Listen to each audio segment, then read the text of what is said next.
अब कुछ खबरें कारोबारी दुनिया से। वजीर-ए-आजम मोहम्मद शहबाज शरीफ को सफारती महाज पर बड़ी कामयाबी हासिल हो गई। मुत्तहिदा अरब अमारात के सदर ने पाकिस्तान में 10 अरब डॉलर की सरमायाकारी की यकीन दहानी करा दी। वजीर-ए-आजम शहबाज शरीफ और मुत्तहिदा अरब अमारात के सदर शेख मोहम्मद बिन जायद अल नहयान की अबूधाबी में मुलाकात हुई। नायब वजीर-ए-आजम और वजीर खादिम इसहाक डार, वजीर तिजारत जाम कमाल भी मुलाकात में मौजूद थे। वजीर दिफा ख्वाजा आसिफ और मुआविन खुसूसी तारिक फातमी भी वजीर-ए-आजम के हमरा थे। पाकिस्तान स्टॉक मार्केट में कारोबार के आगाज पर मस्बत रुझान देखने में आया।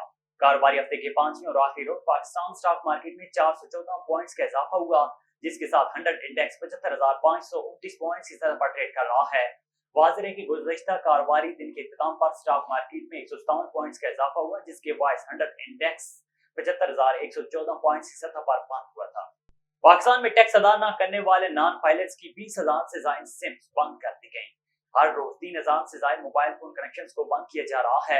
टेलीकॉम कंपनियों की जानिब से पाकिस्तान टेलीकम्युनिकेशन अथॉरिटी को रोजाना की बुनियाद पर आगाह किया जा रहा है। ज़राए का कहना है कि नॉन फाइलर्स की 5 लाख से ज्यादा मोबाइल फोन कनेक्शन बंद करने की तजवीज पर मरहलावार अमल दरामद किया जाएगा।